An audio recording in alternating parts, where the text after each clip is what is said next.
or turn it off. Hi, everyone. This is Talk Back. Talk Back. I'm Sheila Horvitz. I've been doing a series of special shows live streamed on Channel 14 Norwich Facebook page. Then the shows stay on that page and also are aired on Comcast television out of the Norwich, Colchester, and surrounding towns area. I'm doing special shows on every topic in human life that we're all grappling with today. We're all impacted by the coronavirus. I've talked to our politicians, our historians, our literature people, our medical people, and everyone that has something to say about life today and how we cope. I'm very happy today to have with us someone from Boston who is a Colchester native. Let me just introduce her first, and then I'll tell you something about her. She's Heidi Lally, an RN who's living in Milton, Massachusetts, which is a suburb of Boston. Hi, Heidi. How are you today? I'm fine, thank you. Thank you for having me, Sheila. Okay, it's great to see you. And we go way, way back because Heidi is a native of Colchester, and she remains my daughter Marjorie's one of her very, very oldest, dearest, and closest friends. And coincidentally, Heidi is a nurse at Brigham and Women's Hospital, where she was on the case that another daughter of mine, Sharon, had the misfortune to be in the hospital. It worked out great, but Heidi was right there. What does it feel like to have all these coincidences, Heidi? I'm very flattered, actually. I don't think my nursing profession has really been a coincidence. I feel like it's been a calling, and I've been very blessed to make a difference in people's lives, and I just try to do that every day. So what brought you to nursing? What was it that compelled you in a way to become a nurse and to do what you just said? I would say dealing with my father's illness probably solidified me wanting to be a nurse. Okay. And how old were you when that was happening? I was 19 years old when my father passed away, and he was quite sick for many years. And I, along with my mother, pretty much were his primary caretakers. And it was a real learning experience, but it was a gift at the same time to be able to be with a loved one and really help them through that transition to death. Okay, so tell us about your nursing education. Where did you get your nursing degree? I got my bachelor's from Northeastern University in 1995. It then took me to the one area of nursing actually that I did not want to go to, and that was oncology. I was not very interested in oncology patients after having the experience with my dad. It was very much too close to home. But anyhow, I ended up there at North Shore Medical Center, and it bothered me to take care of so many sick patients and not be able to give them the care that they needed. They had so many, comorbidities and not able to be there as much as I wanted to be for them. And I kind of was feeling second guessing myself with my nursing profession. And I knew that I needed to kind of rejuvenate myself. So I left that position and I packed my bags and I moved to Martha's Vineyard with a girlfriend of mine. And we rented a great house, and I was a home care nurse down there. And it really rejuvenated my thoughts and feelings of wanting to be a nurse. I kind of felt like I was able to go into people's houses. I was able to really make a difference for them. And then I started doing home care in Boston. That brought me to a job that took me to El Paso, Texas, where I did my critical care training. And I lived in El Paso, Texas for a year and took care of a very difficult population that was very much a minority population. A lot of people were illegal immigrants coming from Juarez, Mexico. And that was a really interesting experience for me. It taught me a lot. From then I really just started traveling. I traveled around for about 5 years and was able to work in all different parts of California, Palm Springs, San Diego, San Francisco. I worked at Johns Hopkins in Baltimore, Maryland. I worked in all over Washington, D.C. And then it brought me back to Boston one day. My mother called me up and she said, "You're 33 and you don't own a coffee table. Can you please come home?" So did you? So I came home to Boston. I took a travel assignment at Brigham and Women's Hospital in October of 03. And I bought a condo in the North End in April of 04 and went staff at Brigham and Women's Hospital in the day surgery unit.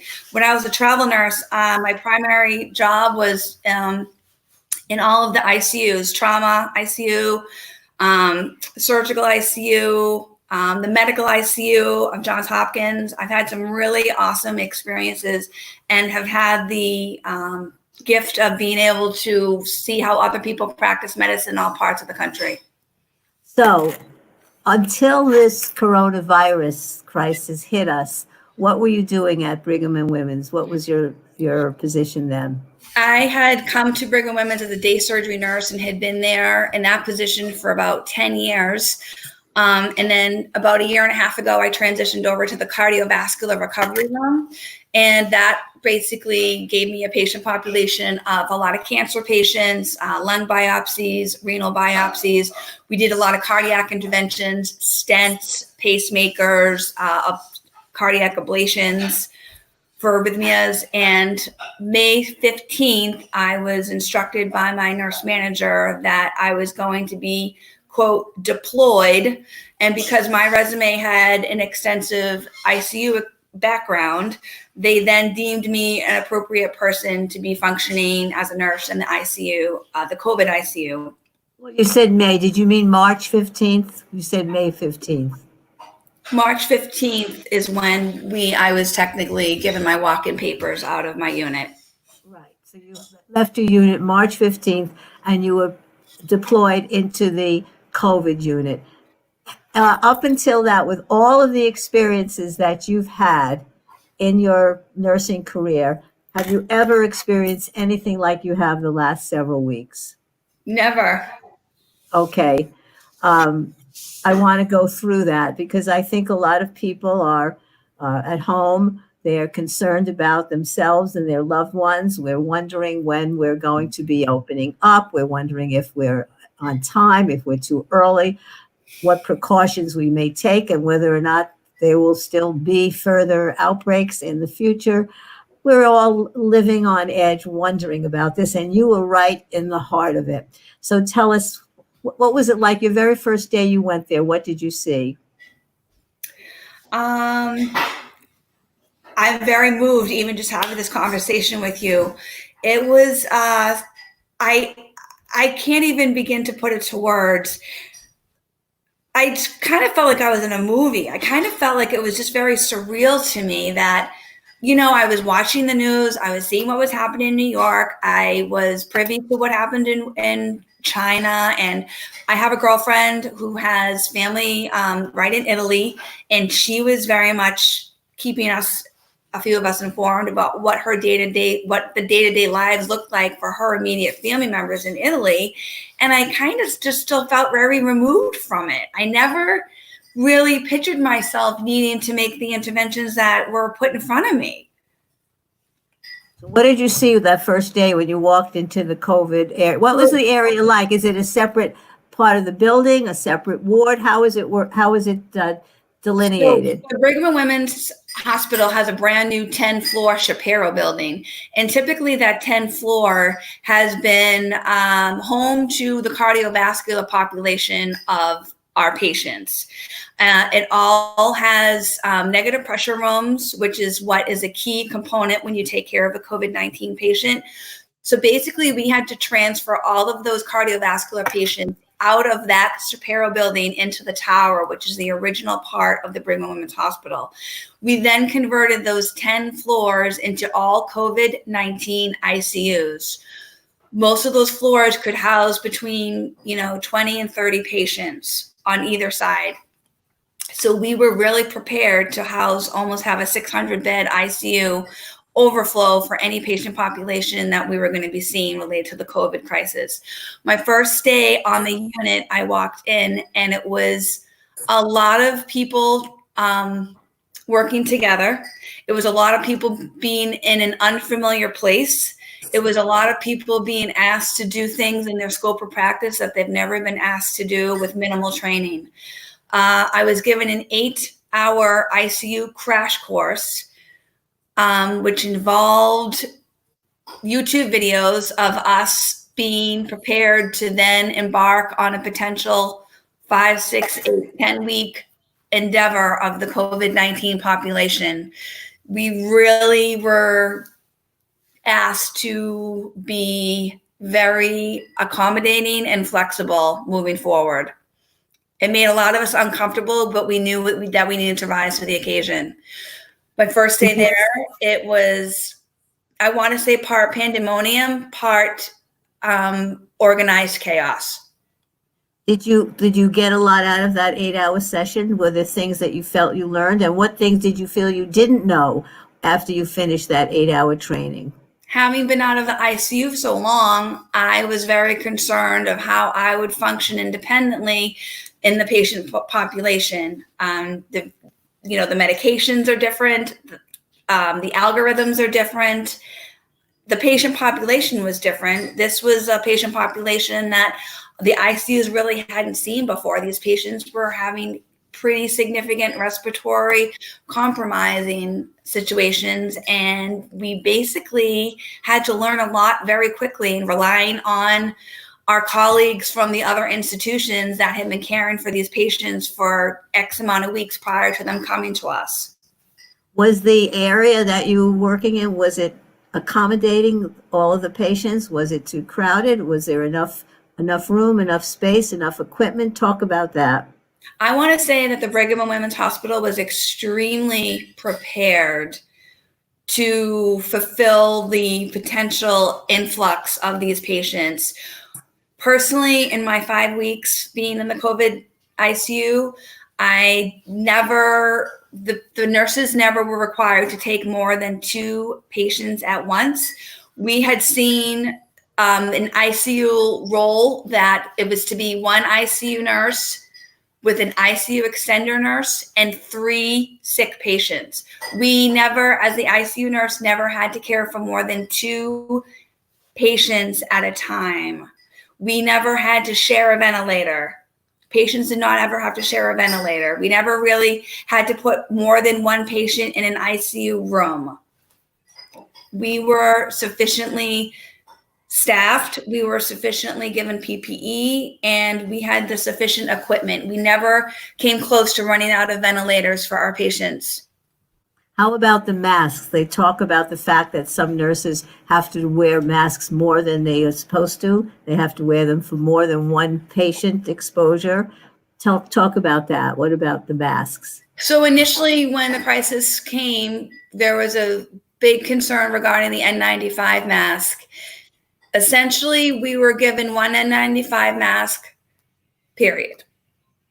As the days evolved, we were only allowed to return that mask if it became damaged or soiled. We had to basically bring that soiled or damaged mask to our PPE distribution center and exchange our mask.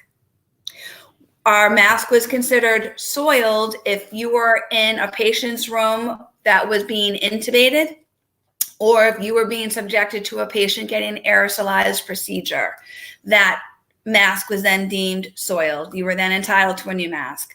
However, you typically had the understanding that you could be going into many patients' rooms throughout your 12-hour shift without the opportunity to change your mask because your mask was not considered soiled or damaged. More recently, the good news is that we are now entitled to 1 new N95 mask at the beginning of our shift. At the end of our shift, we are writing our mask on it with our department number. We are then instructed to dispose of our mask in a recycle bin, which is then taken to a facility for decontamination. After the decontamination happens, the masks are brought back to our facility, and we are to go to a certain department and find our particular mask that has been, at that point, decontaminated and ready for repeated use. What's the issue with wearing a mask for a whole 12-hour shift when that usually doesn't happen? What are the problems with that? Why don't you want to see that? Well, you're risking the elastics being stretched out, which then will not allow you to have a proper seal around your face, which then makes you vulnerable to the virus. That's a concern. Some people don't even have the luxury of being able to wear an N95 mask. And I say luxury is that that staff that can't wear the N95 is subjected to wearing something called the PAPR. And it almost looks like one of those spacesuits that you've seen on the news. And that really compromises your hearing. And it's hard to be in a patient's room with so much going on and being able to hear instruction maybe from one of your colleagues to help that patient. Wearing the N95 repeatedly takes a toll on your face. It really breaks the bridge of your nose skin down. I have been in a patient's room for 6 hours at a time with that N95 on, and I can't help but think that mask has clearly been exposed to the virus because of being in the room for that long. Now, how do you know that you have not gotten the virus, and have other nurses and other staff, doctors at the hospital come down with the virus? What's the story on that? I personally don't have any symptoms. I have been functioning in the ICU for many weeks now. I personally have a very strategic, stringent policy or protocol that I have when I leave my house. I have my regular street clothes on. I go straight to my entrance, which is at a different entrance now from where the patients report to. Prior to leaving my house or as I'm walking into the hospital, I'm required to fill out a COVID-19 clearance for work for that particular day. I have to attest that I'm not having any active symptoms such as a sore throat, shortness of breath, headache, fatigue, etc. Once I attest that I'm not having any of those symptoms, I click a box, I sign it. I then have to show my iPhone clearance to work for that particular day to the hospital personnel upon arrival to the hospital. I'm then issued a mask, a regular surgical mask. I place the surgical mask on, I report to my locker. I have clean scrubs waiting for me. I put my clean scrubs on, change my shoes, get my PPE for the day, and I report to the unit. At the end of my 12-hour shift, I go back to my locker. I dispose of my dirty scrubs in a disposable plastic bag, put my clean clothes on. I then walk back to the scrub machine, dispose of my dirty scrubs in the dirty laundry, and then I come home. I go straight to the basement. I take my clothes off. I go straight to the shower, put my dirty clothes, which really aren't even dirty because they've just been clothes that I've walked into the hospital with, into the laundry, wash those, and I go into a shower. I come out of the shower, I clean up, I kiss and hug my children. Wow. So I feel that because of the fact I have very good PPE and the fact that I've been very strict about my exposure and not overly compromising myself, I am not in fear of giving the COVID-19 at present to my children. My immediate colleagues have not been sick, thank goodness. However, I have worked with nurses that have conducted or received positive COVID-19 swabs and have been out of work for up to 5 weeks at a time. Wow. So you mentioned all the things that you have to check off in order to get even entry into the hospital to start your shift. What about, you didn't mention fever. Do they take your temperatures or do you take yours every day? That's not an issue?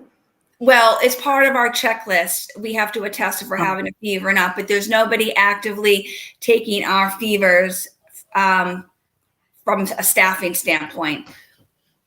If you are a patient coming in to see someone because that patient is either on CMO, which is comfort measures only, or that person's delivering a baby and they are allowed one visitor, they are having to get their temperature taken and they have to go through a checklist upon arrival to the hospital. and they're issued a badge that says that they have a clear attesting of no active symptoms. Okay. So now give us an example of a 12-hour shift. You've passed at the door, you've passed your COVID test, you've gotten your mask, you've gone to your locker, you get dressed, you've got your PPE, and you've got your not proper mask.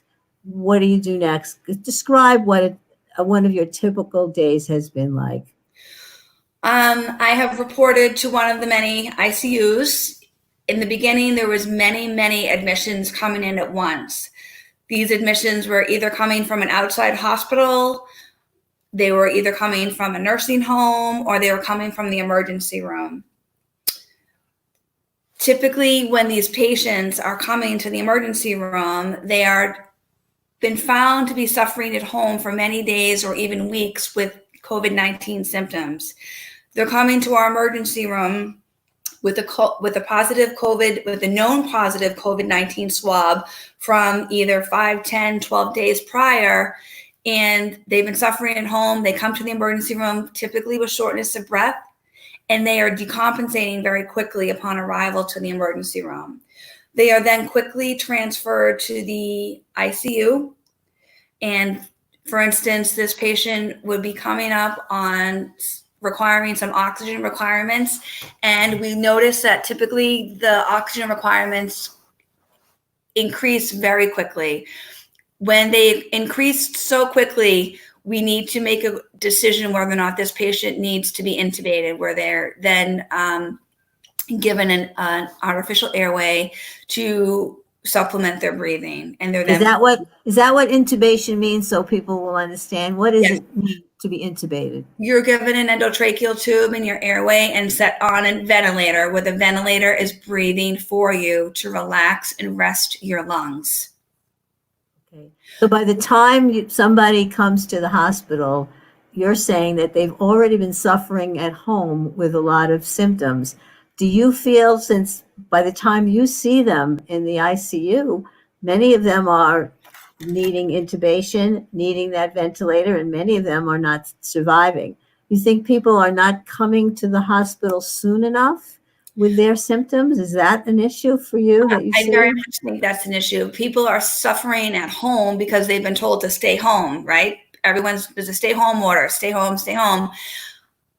People are staying home and they're suffering too long. I will say, the turning point is that once you're having shortness of breath with these symptoms, or if your fever has been consistent for more than 3 or 4 days, that really is the time that these individuals should be seeking medical treatment very quickly, because things turn very fast and the virus will get ahead of you and you will not be able to get ahead of it. And that's when the ventilator comes into place. And what we're seeing has been an 88% mortality rate of patients that once they're on the ventilator, it's very difficult for them to come off, especially if they have comorbidities such as asthma, diabetes, hypertension, obesity, any of the autoimmune diseases that we're seeing. A lot of these patients are also illegal immigrants, and they are very hesitant to seek out medical care in light of deportation, in light of, their status being brought to their attention. They're leaving their loved ones in the emergency room and they're being brought to our unit, and their loved ones are basically left with minimal information. They have to pray that someone from our staff will call them back in a timely fashion to let them know how their loved one's doing. The doctors in the beginning were very overwhelmed with being able to communicate to the patient's family. A lot of them were not English speaking. We had to get translators involved. It's been very complicated. Okay, so you bring up a whole bunch of issues that are important. Number one, we have to get the information out to, and you said in Boston you have the undocumented immigrants, and you mentioned to me a big Latino population in the Boston area. It seems to be coming toward to the Brigham and Women's. And the information has to get out that they will not be deported if they come to the hospital or they seek medical care during this crisis. I think that's a good point that you're making, that there is a fear and that is forestalling them getting the proper care. And by the time they get to the hospital and they need the ventilator, God forbid, it may be too late. So that's very important. How we get the information to them, don't worry. This other thing that you mentioned is also very important. Many places you need a doctor's prescription to get a test, but let's assume you get the test. And then, as you say, you've experienced some symptoms, but the doctor has told you until you feel shortness of breath or your symptoms get really worse, stay home and take care of yourself that way.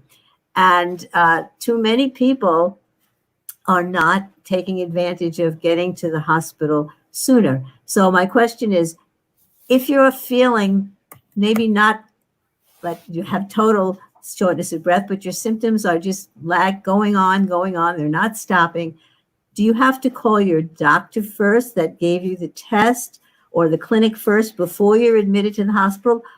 Or can you just show up at the emergency room at the hospital? How does that work? People have to know those things. I'm going to say this. If you're home with an active shortness of breath picture, then that's a 911 phone call. If you're feeling that you can have a conversation and your breathing feels a little off or compromised, that's a phone call to your PCP, and I would listen to his direction. 9 times out of 10, he's going to tell you to report to the emergency room. These physicians are having a much lower threshold, I believe, at this point with having patients seek intervention because of the nature of what we've seen, of how quickly people are decompensating due to this virus. So Heidi, is there any way for us to gauge, you've seen this, how there's any way to know that somebody who has very mild symptoms and is able to withstand it and recover by just staying home and taking care of themselves at home and self-isolating? What's the next step with all of a sudden, it seems in some cases, that just turns to something much more serious? Are there any statistics about that, or any anecdotal information that you see about that? Just moving from a very mild symptoms to the next day, full blown, very, very serious, and you need extreme assistance. The physicians are telling patients to support your symptoms at home. If you can support yourself at home with Tylenol, rest, self-isolation, you have someone there that can report any changes in your criteria, we are encouraging patients to stay home. However, you have to be in tune to yourself. You have to be in tune to yourself in the sense of you have to know your symptoms. You have to know the changes in your body. If you're feeling that your fever has been going on too long, 3-4 days of a fever of greater than 101, and it's not being, supported with Tylenol or Motrin, then that's a reason to come right to the emergency room. They will assess you, they'll examine you, and they'll make a choice whether or not you need to be admitted for potentially an IV antiviral. We're giving a lot of these patients something called remdesivir now. It's a study drug. Not all hospitals are giving it, but Brigham and Women's is. We are getting a lot of transfers from outside hospitals for this study drug because a lot of the infectious disease physicians are very optimistic and passionate about it, and they're very hopeful that this antiviral drug can make a difference in the overall prognosis of the COVID-19.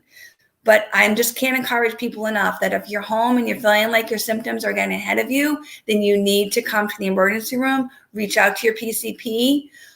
Testing from the clinics is pretty straightforward now. Partners has a 1-800 number that you can call, and they can set up testing for you at any of the drive-through facilities. They'll give you an appointment. It's very straightforward. You come through, you get your test, typically within 24 to 48 hours of the phone call, and you are now getting your results in 24 to 48 hours. So you're talking about what's happening in Massachusetts, in the Boston area. We're working with Channel 14 Norwich, so we're getting people listening and looking for Connecticut. And the story is somewhat different then. I know they're trying to streamline the test so we can be getting it at the CVS's and the other drugstores and get them quickly and more drive-through, but they're ramping that up. But Massachusetts is a little bit different so far. So we want to make sure people in Connecticut find out exactly what's happening here and how to get a test if you need one. So let's go back to that 12-hour shift that you have.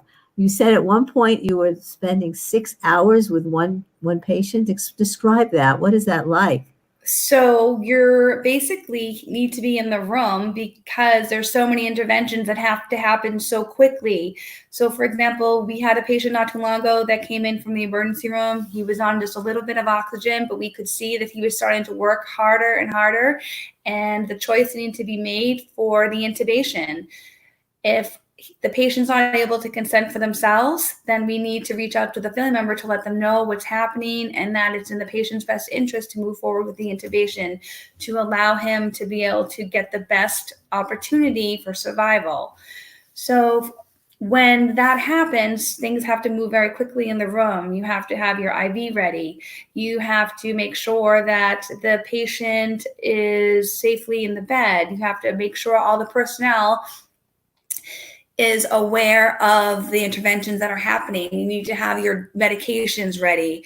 You need to have the anesthesiologist on page and at the bedside. That intervention can only happen with the anesthesiologist.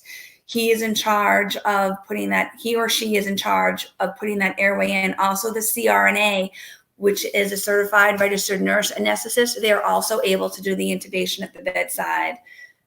We have a COVID-19 anesthesia team. They will come promptly to the bedside to make that intervention of the intubation.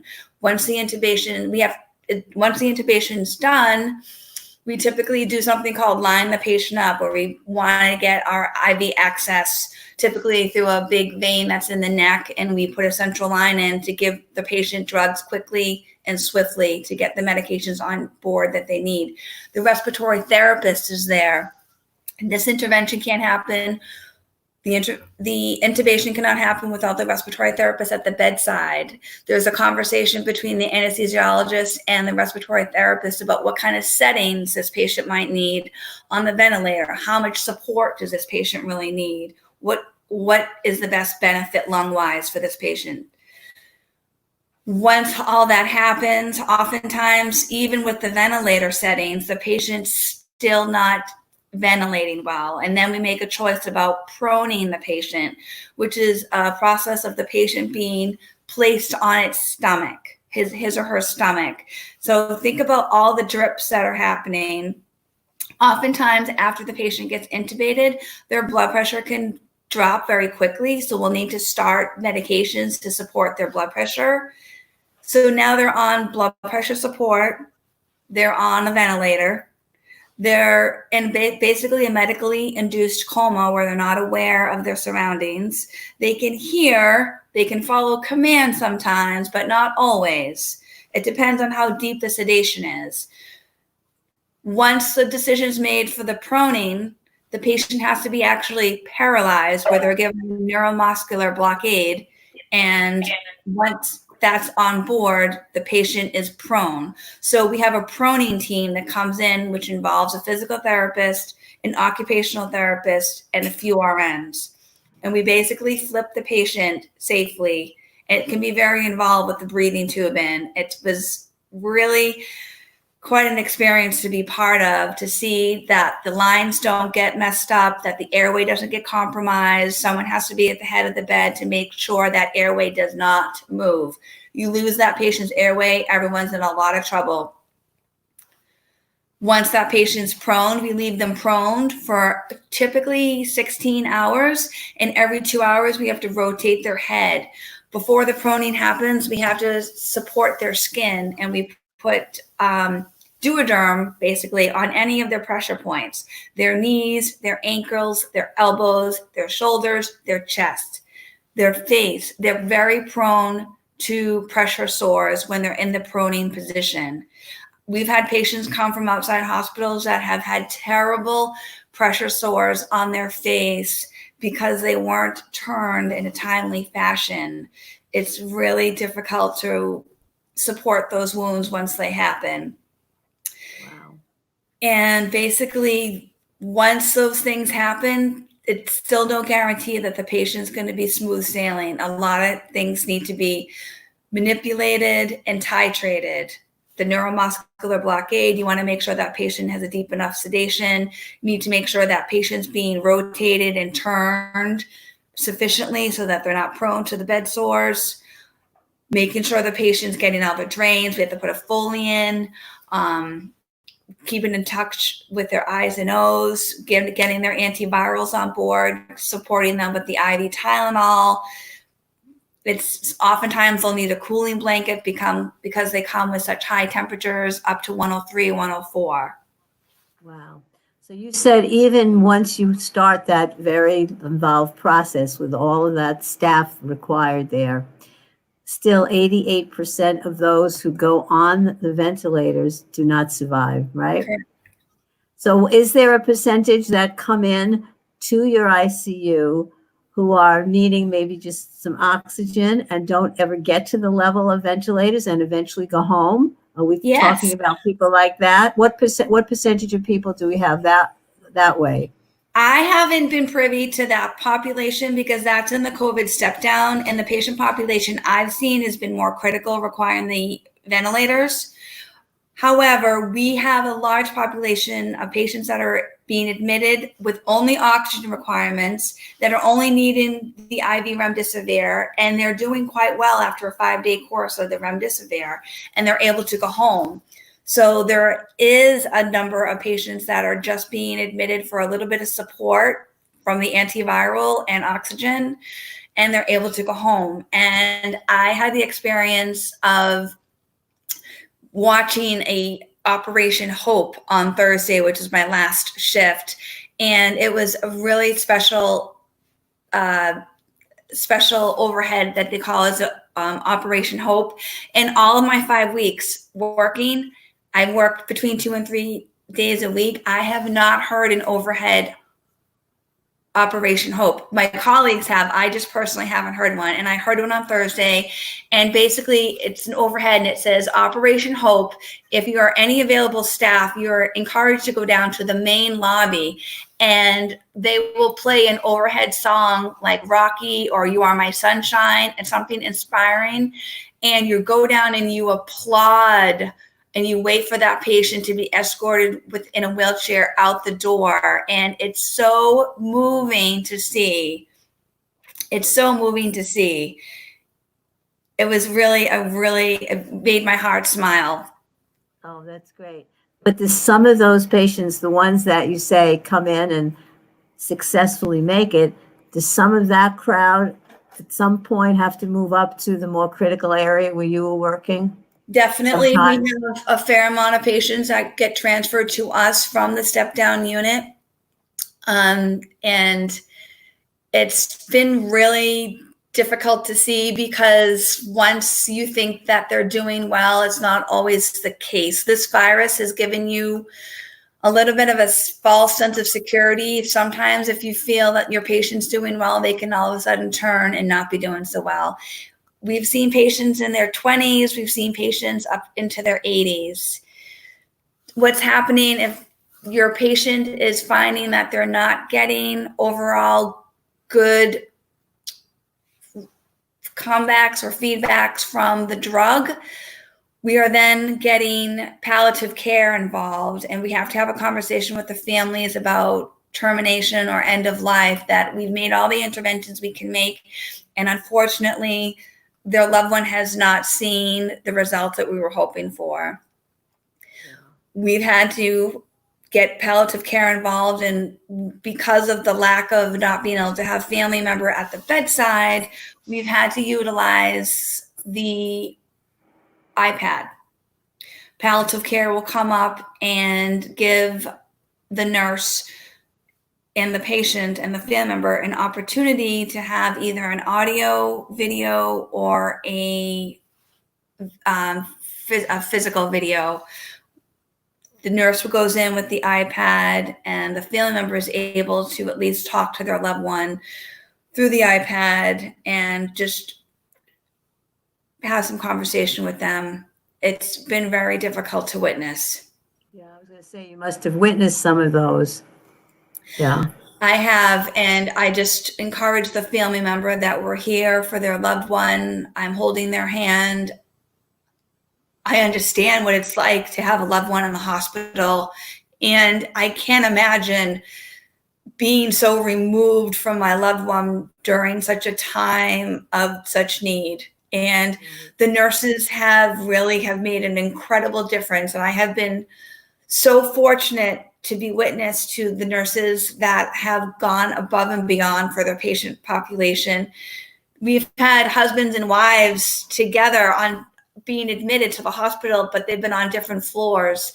There's been nurses that'll take the wife from her unit and bring them down to where their husband is so that they can see each other. It's been really, we try to make a difference when we can. Right. So another question this brings to mind, we hear that many of the people who have the most difficult time and need to wind up on the ventilators and may not make it, they have the comorbidities or the pre-existing conditions, the high blood pressure, other lung issues, heart issues. Is that true for all the patients? Are there people, and we hear of people who have healthy backgrounds, have no pre-existing, and yet they wind up on your area and wind up on ventilators and maybe don't succeed? Talk about that. We have seen patients with no comorbidities that unfortunately have come with the positive test of the COVID. My personal experience has been those patients have been living in communities or houses that have had a fair amount of people. They've been in group homes. They've been in homes with 25 family members. They have been a lot of the population of the Latino, Haitian, Middle Eastern population that we are seeing mostly in our units that are coming. That's basically what my personal experiences have been. It is the minority though. Typically what we are seeing are patients with comorbidities, and there are a small percentage that don't have anything pre-existing that we are seeing, but it really is the rarity. It really is the rarity. Okay. So you've been a nurse for a lot of years. How many years altogether that you've been doing nursing? 20. 20. Yeah. Okay. So it's been an emotional experience for you part of the time. Although you've been doing it, you can't let go of your personal emotions when it comes to these things. How has this experience working with the COVID-19 patients, has this been different? And how have the emotions for you and your coworkers been different with this? Why? I would say my personal experience is that my mother passed away in the medical ICU at Mass General Hospital. So having that experience and being able to be with my mom basically at any hour, at any time, I had the liberty of having a conversation at any moment with one of her nurses or one of her doctors. And I don't feel that was related just to professional courtesy. I felt that they would have given that to any family member.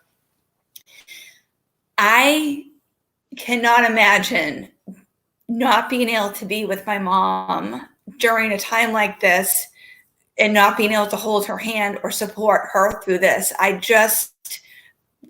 don't know how I would cope with that, to be honest with you. And I remember that very vividly, of being able to be with my mom, help turn her, help give her mouth care, talking to her during the day, telling her what was happening outside, and not having to rely on the nurse or the doctor for those things. It breaks my heart to see these family members having to have a conversation through an iPad, or having their family member take their last breath with somebody they don't even know, or being in an environment that they're not aware of, being around people that they're not aware of. We're giving 100% to these patients. I can truly attest to that, but it's not the same as being with your family. Of course. And how about the the patients themselves? What do you hear from them about? Are they able, when you see them before they have more dire measures, are you able to listen to them express themselves about how they feel about not being able to have family with them? What do you hear from them? a lot of them are very scared. They're very scared. It's that moment of life or death for them before they get the breathing tube, and we give them medications where they're not going to remember anything. Oftentimes they're saying, please tell my mom I'm okay. Please tell my dad I'm okay. Please make sure my daughter can see me. Please make sure someone talks to my family. And, you know, I had an experience with a nurse anesthetist who basically held a loved one's hand before they in the emergency room and said, I'm going to do my best to take care of your family member. I will do my best. I will take care of them. They are in good hands. I will love them like they're my own. When a patient gets intubated, they're very vulnerable. You know, we're holding them by we're holding their head in our hands, and we're the last face that they're seeing before they're being medicated, before they're being sedated. We want to instill in our patients that they are in good hands, and we are doing everything we can to support them, and that we're going to get them to the point that they're going to wake up and they're going to be with their loved one again. Okay. So Heidi, do you have any thoughts? Well, let me ask you this. The number of hospitalizations is going down somewhat at Brigham's and the other hospitals in the Boston area. Is that true? Yes, it's true. Okay. We started out with about 10 ICUs in the Shapiro building, and I believe we're down to 7 at this point. Our admissions have greatly reduced.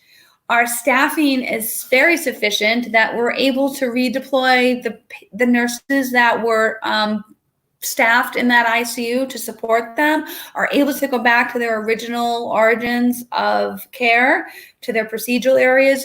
The surgeons are able to start doing their procedures again. We're able to open up some more ORs. We are seeing big changes in the greater good at Brigham and Women's Hospital as far as patient population of the COVID-19 population coming down, and our regular way of life is starting to come back together. Okay. But that's terrific, and we're all hoping that it stays that way. But we do hear from some of the scientists and some of the governors who are trying to work out plans for getting back to life, getting back to normal, opening up, that there is a threat of another outbreak in this fall. Have you heard about that? Has it been discussed at the hospital? I have personally heard about that. I was fortunate to get a call from my nurse manager on Friday to say that I would be allowed to go back to my procedural area and function as a procedural nurse this week. So that's very good news. However, she did say that we cannot rule out a potential surge again, potentially in the fall. And basically, we are going to be subjected to whatever needs the hospital needs to fulfill. Okay. We all had to step outside of our comfort zone and go and practice in areas that we weren't comfortable in. But I have to say, every day that I had to work in the ICU, I was very fortunate to work with a very kind, supportive, smart, loving, friendly staff. And we all worked together. We all felt a little uncomfortable, and we all just made it work for the patient. And that's why we're there. It's for the patients. That's our job. And we just need to make the world go round.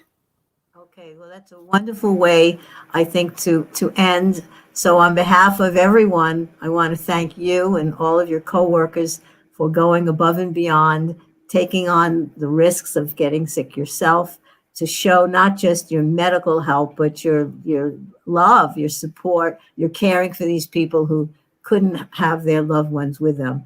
Do you have any final thoughts before we say thank you and goodbye? How has that experience as a nurse changed you into your future work? I have been blessed by so many of my friends that have dropped things off to me, tokens of appreciation. My family member that has been very supportive to me. I'm very blessed to be a nurse. I feel that it was a real calling for me. I love making a difference to people. before every single day before I start my shift, I say a prayer to my mom and God. And I say, you know what, God, let me bring a smile to someone today. Let me hold a hand today. Let me make a difference today. That's why I'm here. That's great. Heidi, we love you. We'll see you soon. And I want to thank everybody for listening and give your support to the people like Heidi who are helping us. Talk back. We'll come back next time. Thank you. Thank you, Sheila. Thank you.